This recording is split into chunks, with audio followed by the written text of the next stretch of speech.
Hello, everyone. Welcome to Losers Become Winners for March 23, 2020. With VIAC exiting the field yesterday and retiring to the winner's circle, DIA took over the lead with 54% for today. Let's go look at that chart. There it is. This is a ratio trade, recall. And what the ratio trade is that we we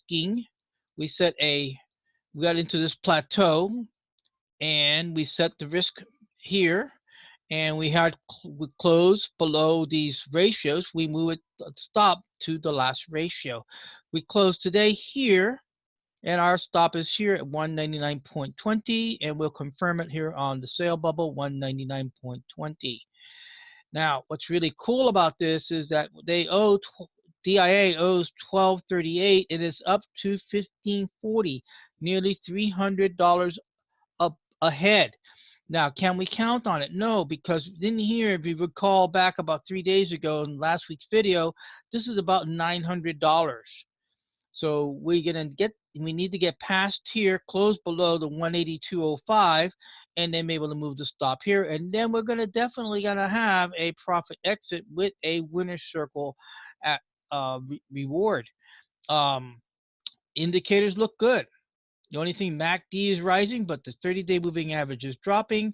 The lower lows, the value line for the MACD is dropping, and the STO is also dropping, stochastics and RSI in the down direction. All right, that takes care of diamonds. Let's go over to Tau. And here at Tau, we have, let's see if we get our text right away. And, oh, since the everybody's pretty much staying home, it seems that we're having a slowdown in data. There we go. Let's not talk anymore and continue on. Okay, so this is a standard trade. Our exit will move down as we got in the profit zone, and we're using the hipper high, which is a day tripper's exit for a put. And we're sitting only at 117 with 1165 owed.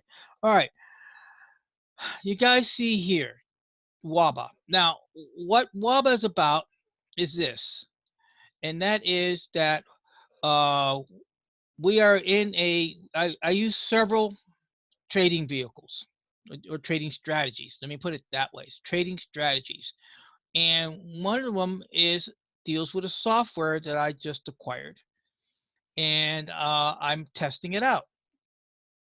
So the lesson here, there's three lessons here. The first lesson is you're going to be offered software. People are going to come out of the woodwork with all kinds of software offers. I cannot evaluate or speak on them because I don't have all of them. The only and best way we do is go and research on Google to see what the rest of the community has to say. The result of the software is this: you try it out, and if it doesn't work for you or doesn't understand, you have to toss it. Now, some of these softwares do offer you some warranty. Problem though is that by the time you find out, the warranty might be gone. It's like like any other education. It's going to You pay for the education and you see if it works for you or not. How many people have gone to four-year colleges and master's degree and then turn around and don't want to be a lawyer? They go off to be something else after they spent 6 years to become an MBA lawyer. So uh, PXO, I tried it. It gave me this as a down candle. It's the first test, first one out the gate. It was a loss. Second lesson: day trading. You gotta be careful. This is why you'll see sometimes I'll have stops way up here on the first day of trade. Why? Because I don't want to have a round trip. A round trip is where you have a trade entering in any time of the day and exit the trade before the end of the day. It doesn't matter if you're going to lose. You exit the trade before 1 o'clock. That's a day trade. Government rules: if you have $25,000 or less, you are only limited to 3-day trades or round trips per every 5 trading days. You hit the fourth one or better, your account gets locked up. It happened to me. That's why I'm leery of day trading. Because of that, this account is under 25. So I have essentially two more round trip day trades. I don't do it intentionally. This was done because the software said number at lesson number 3, and that is software said, this is your entry, this is your exit, this is your risk. This is a risk ratio trade, and it didn't work. Also, too, the other thing too about the risk about day trading in general, you make a lot of small wins because you're not in the trade very long. Therefore, unless you happen to be very lucky to catch something that moves extremely quickly and high enough in the day to get out with a significant profit, most of your profits in day trading are small and they compound. That works very nicely. But you got to be careful of the pitfall. And the pitfall is this: one big trade wipes out all the small wins. Yeah, it happens.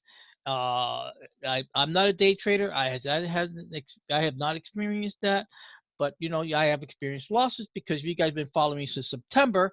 You have seen I've some losses, and here's one today. So, bottom line is, we lost $150 right there. Got in at 650, got out at five. Remember, one contract is 100 shares, so $150 loss divided by the 650 that it cost to get in. As a percentage, we lost 23% for the day. Okay. Did it hurt the account very much? Not really. It dropped a couple of $100.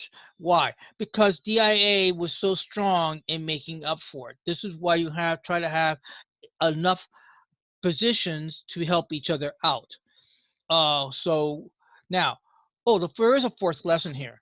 Don't believe everything you see with your software. If you do get a software and then you have prior experience and say, you know what, you say this is a down, this is a put, and I see a MACD rising.